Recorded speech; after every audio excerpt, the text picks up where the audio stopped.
Welcome back to another Joseki for Kyus video. This is the third video in this little mini-series, and today I want to talk about an easier Joseki, that's what I meant to say. However, it still has a lot of variations and players get confused about it all the time. So it looks like this. And fairly recently I've been seeing this among my own students. They've been playing this a lot. I have no idea why. Again, it's not something I've gone over in class or taught them fairly recently, but they just find this move and they think it's great. And it actually is. I mean, it is good. This is a Joseki move. I do find that students who learn this move too early, though, can succumb to some bad habits because usually attaching directly to a weak stone is a bad idea. The basic idea of this, of course, being that if we're just on an open board like this, we both have 3 liberties right now, and all of a sudden I have 1 less than you. And so as this fighting starts, the white player is always a liberty behind, among other considerations. So this is to be avoided, usually, right? Attaching to a weak stone. Of course, if white is already strong, or black is already strong, for instance, let's say black already has a stone here, attaching really isn't that big of a deal. Black's already strong. We're not looking to get into some sort of direct capturing race or direct fight. We're just looking to make shape. So it's a lot easier to justify attachment moves against strong stones. But anyway, this is the situation that I want to analyze and walk you through a little bit today. Let's look at some main lines. And this Joseki has actually had a lot of history and some different trends that have occurred throughout its history. But the traditional response to this black attachment is for white to Hane. And after white does this, there's really, I guess, 3 main lines, but there are some other variations. Of course, the 3 main lines for black here, and are here. And number 3, I think, is actually the oldest seen as like regular Joseki kind of line, but it's pretty rare right now, so we're actually going to cross that off. It actually mostly transcribes to one of the other lines in the number 1 variation. So we'll see that shape anyway come out quite naturally. There is a quasi-trick move at 3. This crosscut is very, very cool. I actually saw this when I was a double-digit Q player learning from a Richard Bozelich book and thought this was just the coolest move entirely. And then the more I played it, basically the worse it went for me. It really is more of a trick move, more than a legitimate Joseki move. And it sort of culminated, actually. I played a game against Anyang Gil. I think it was Anyang Gil, at least. It was like the prize for winning a tournament was to play against this Korean 8 Dan player. And I played this move against him, and he just destroyed it, and it was kind of embarrassing. So anyway, we actually here, well, if I can remember, we'll come back to the third move, but I want to focus primarily on moves 1 and 2. This being probably most common, I think. And the reason why you see this most commonly is because when black plays this attachment, black is saying quite directly, hey, I like this. I want to develop this on a big scale, and I also kind of like my corner, but that's secondary to I like the outside influence here for some reason. And there can be a lot of reasons why black likes that. Sometimes it's already set up as a moyo, and this literally just perfects the moyo and takes points. Some other times it's just because black wants the influence because white already has a weak group over here and needs some place for it to run to. And by taking that place for it to run to away with a move like this, puts a lot of pressure on another weak white group. So, I mean, there's other reasons too, but these are 2 very clear, easy to understand, follow reasons. All right, so here, Hane, black extends to, again, keep up that same direction, right? Black wanted this area, that does the same thing. White's cut is still exposed. And from this point, there's actually quite a few white possibilities. Perhaps the most basic and most common one that you'll see is here. And this is quite simple. Normally, black just blocks. Most normal move for white is to make a base. And most normal move for black is to also basically develop the territory, again, high or low, depending on what other stones are around. However, there's also a move like this, or like this, if the corner territory is of first concern and or black already has some influence over here. He just wants to defend the invasion points. So these are all pretty common, pretty peaceful variations. I think I'm going to officially leave off at this one being the most official, but maybe the low. I'm not sure which is most common. Again, it depends on what stone's over here primarily, and also what the influence is like on this side of the board. So again, just to recap, black wants to build this on a big, large scale. He can attach. And a lot of players find this more attractive than building this way, because again, this is only building, it's 4th line territory. It's a pretty large scale, but it's not Moyo size. It's not actually going to guarantee anything of large scale, because white can just invade and reduce it immediately. And in the end, we might not feel like we're taking very much. Whereas when we play this one and white invades, we're still going to be building something on a large scale. White hanes, black extend, white no B, black block, white makes a base, and this move is actually quite important, and the spacing of which can be varied as well. In certain circumstances, you'll even see white play this, really conservative, just make a shape kind of move. But usually white only really plays this when white is looking to push and cut here for some reason. One of the issues, whoops, wrong colors. If white plays here, let's just give black a move.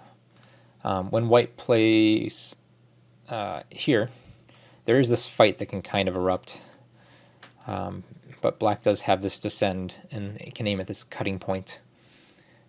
So by moving this stone closer, this move doesn't really become a very good option for black. So this is one of the major differences between playing a looser move versus a tighter move.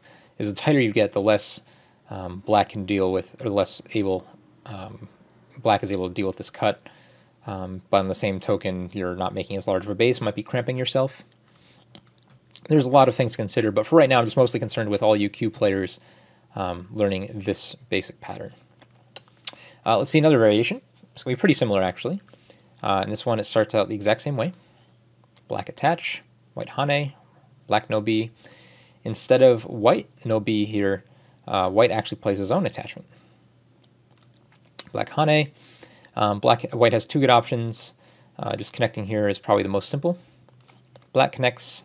Again, white makes a base, and black extends somewhere over here on the top side of the board. Very similar. It just actually pushes black one line further into the corner, which makes invasions a little bit more difficult later on in here, but does take another point of territory right away, or another few points of territory right away. So considerations are, up to you in the moment, based on, how easy do you want to be able to invade later versus how much territory you want right now, like most things in Go. There's another variation that I really like playing in handicap games. This is my super secret handicap variation. It's also quite playable. It's more or less Joseki, because, again, most Q players who know this Joseki know this one. A lot of them don't know this one, but this one's not very difficult to figure out, because even though I showed you this variation, this move is also Joseki, and this move is also Joseki. So it's really not hard for Q players to come up with a pretty decent enough sequence after this attachment. Like, it looks hard, but it's not. Like most things you're going to be able to do. If you have any ability to read 3 moves ahead as black, you're going to be just fine. But this one confuses a lot of players. And so a lot of times they'll just either say, I don't know what I'm doing here, I'm just going to back off and take the 3-3. This is a really good exchange for white. Like, white actually gained quite a bit here, because there's no cut here. These two stones just die, so that cut is protected by this stone. And, it's black isn't really taking territory here. It's a very defensive, just stay connected kind of move. So it's kind of a little bit of a loss. Sometimes they'll play this, and this is fine. Actually, if anything, this is probably, this actually reverts more or less to a real Joseki, especially if they can find this move and then extend. The one problem that arises from this Joseki is that this cut is not protected. White can actually cut here at any time and just capture the entire corner, like this. And so a lot of times, especially in handicap games, black won't know how far to extend and will play like a bad extension. Like they'll look at this cut and know that there's a cut there, and so they'll figure out something. Maybe I can only play this far away, but this is probably like the worst thing they can do, because now if the same variation happens, oh, actually no, it's not. This works now, because they can play this side. Neat. Never mind. That's a good extension. But in this case, actually, if white does any reading, I think white can just play here. Does this work now? Seems to be working. It's a little confusing, but it's no good because of that. So knowing how far you can extend is a little bit difficult or tricky for black, because if black goes too far, it looks like there's still just invasion points. Right, if black goes too far, white can just live in here. There's too far. And if black is too close, right, white just cuts and takes the territory anyway. So it's playable for both sides. It's nothing inherently wrong for either player.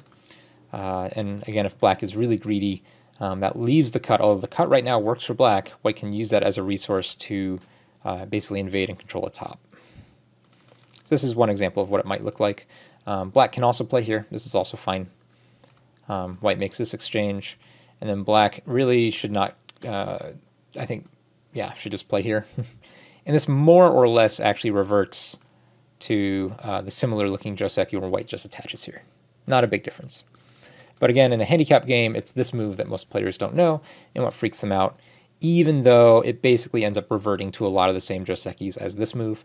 And in fact, when black Hane's here, white can also play here and get a more or less Joseki result. So these Josekis are not hard. There's a lot of correct moves. So I think a lot of Q players just like them and can feel good about them because it plays like Joseki, it feels like Joseki. They're not going to get in a whole ton of trouble, unlike the Avalanche variations where there's a whole bunch of variations that are just game over. Any other variations I want to show off here?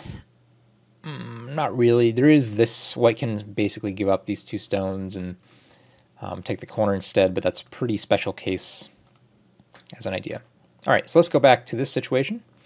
Instead of black insisting on building influence here, black can insist on corner territory. And this is very normal, very instinctual, especially in Q games.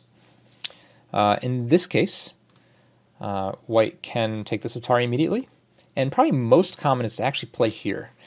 And this is a very strange looking shape, or at least it should look strange to you, because there's two cutting points. We're intentionally leaving in this shape. The other two most common variations, coincidentally, are for white to fix here, or white to fix here.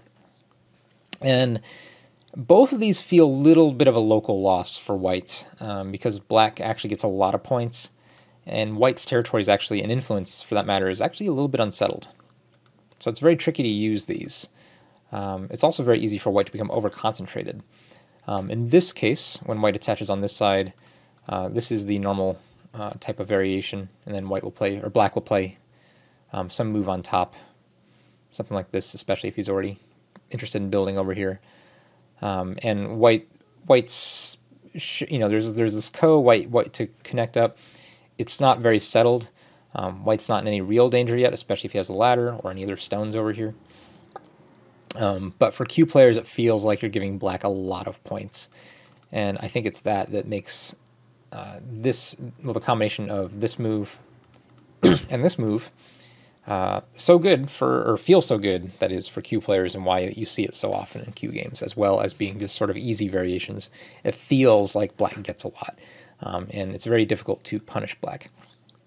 So probably the most normal continuation out of this shape is for white to take this descend, and black for cut to immediately, or to cut white immediately. White extends. Black can extend again, but again, probably more often than not, black just captures this stone. There's still Aji here. The timing of when to use this Aji is kind of important. Usually white will take this Atari right now, but not necessarily. If white's already strong here and white wants to take the corner, this may be a bad exchange. But white's really trying to provoke this exchange. When black takes here, actually a lot of the corner Aji goes away. But the nice thing about black taking is that you can actually press on black and do other things in the middle. So anyway, this is one of the finer subtleties of Go that you'd have to evaluate on a case-by-case basis. For right now, we're just going to pretend that black plays here, because again, this is a lecture on just Joseki. When black turns here, I can't say the color names appropriately at all. Let's just take our sip of tea.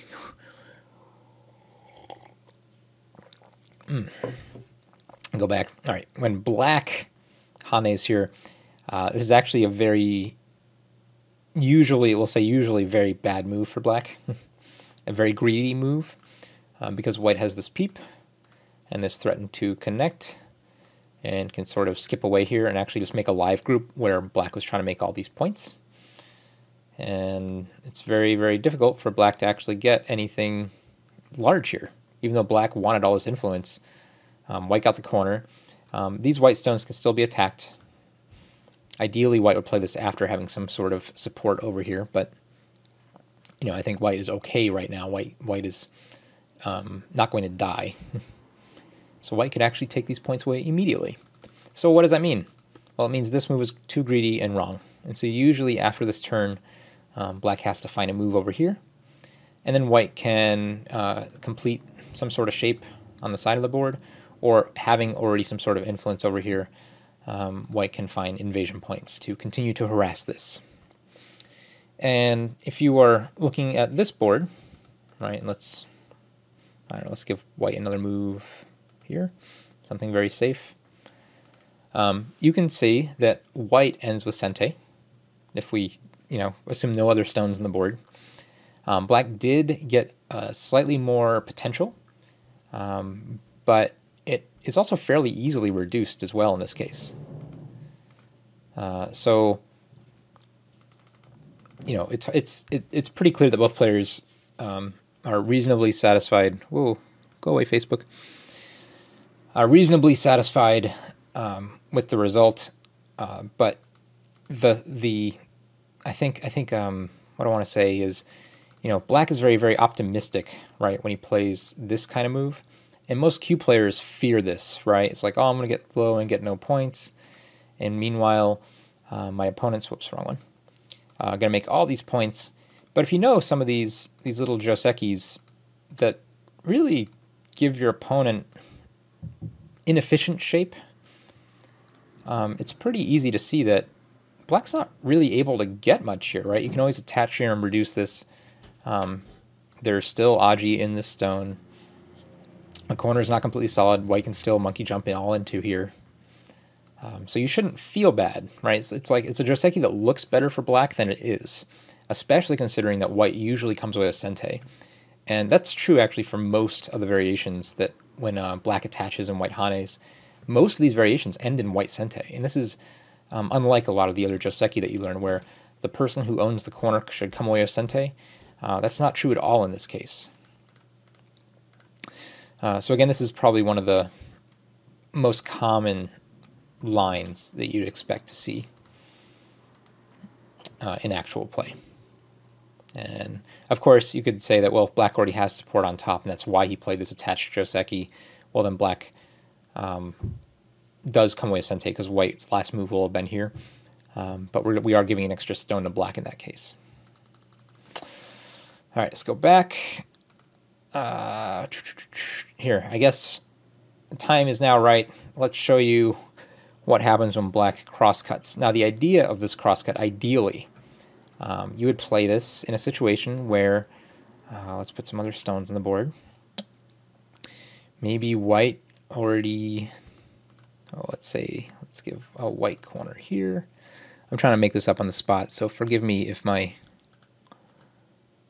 all right, so white, let's say black, white plays there, kick, and crosscut. Okay, this, let's give out another couple of moves here. Just so that this upper right context sort of makes sense. It's a little too far, but we'll pretend it's not anyway. Okay. Actually I need the edit tool.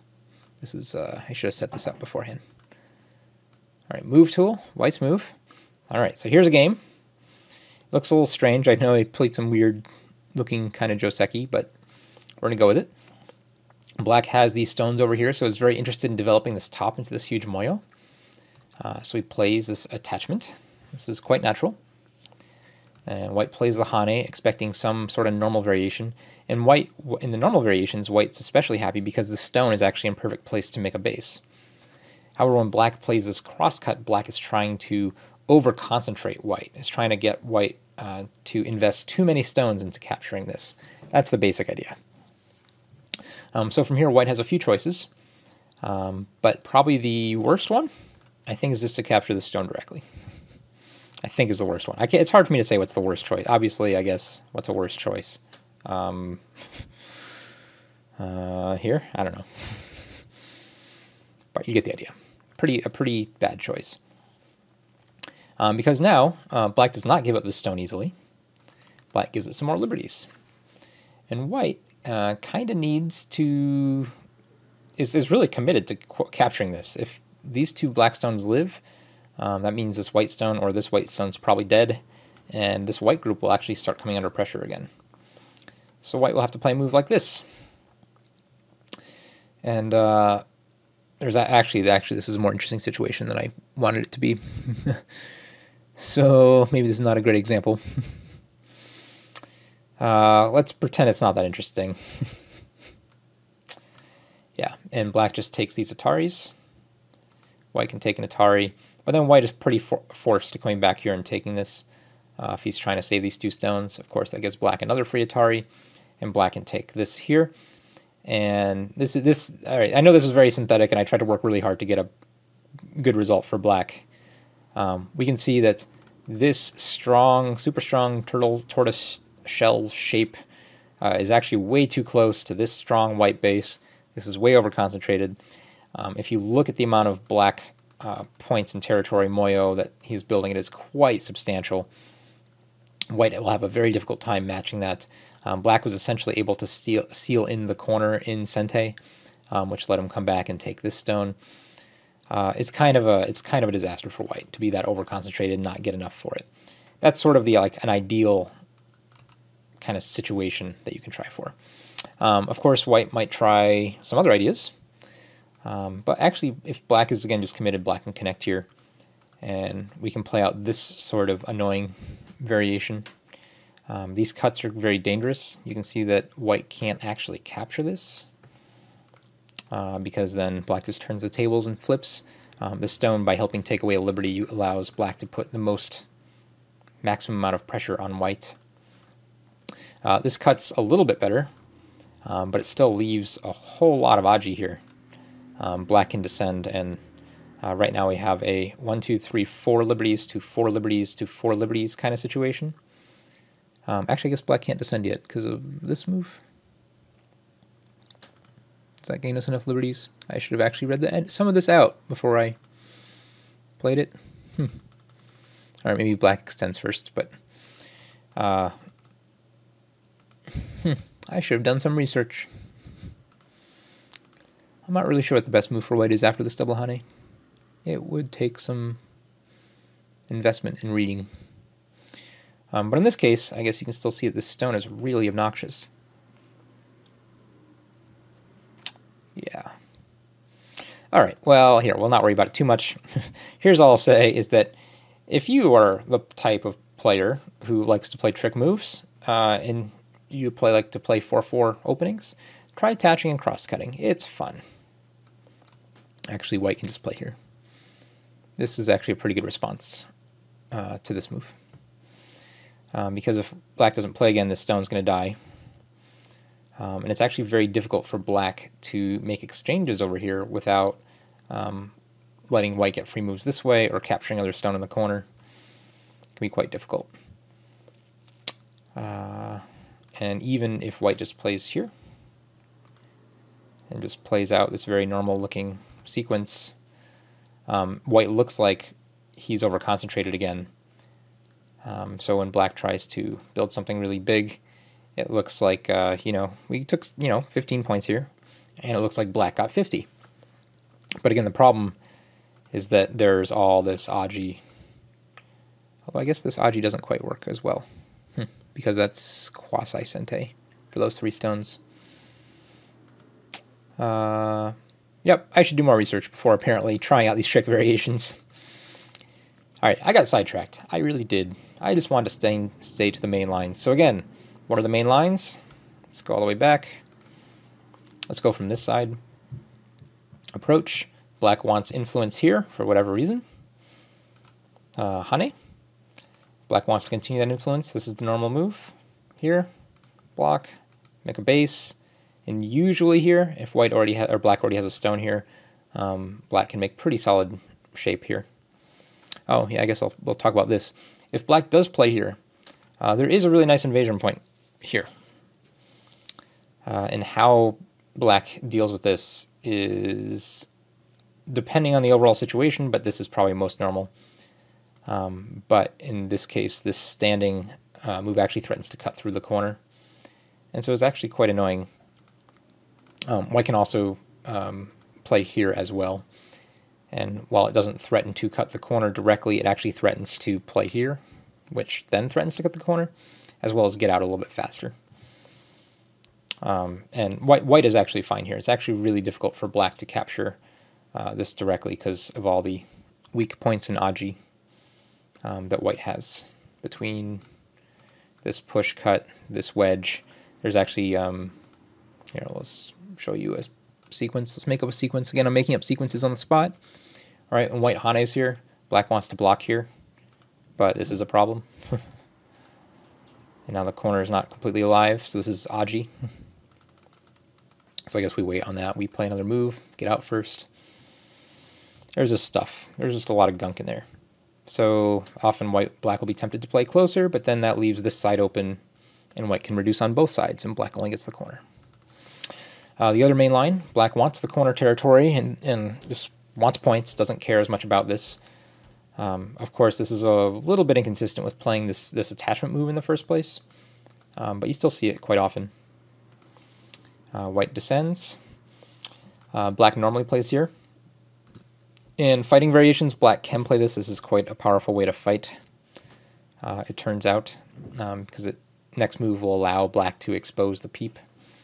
And there's several variations here. White can actually just come out or even attach to this to ask black what he wants. But I expect most of the time you're going to see this move. Then here, here, here, push, make a base, make some sort of base. Okay. So anyway, I hope this Joseki for Kyus video wasn't too ridiculous.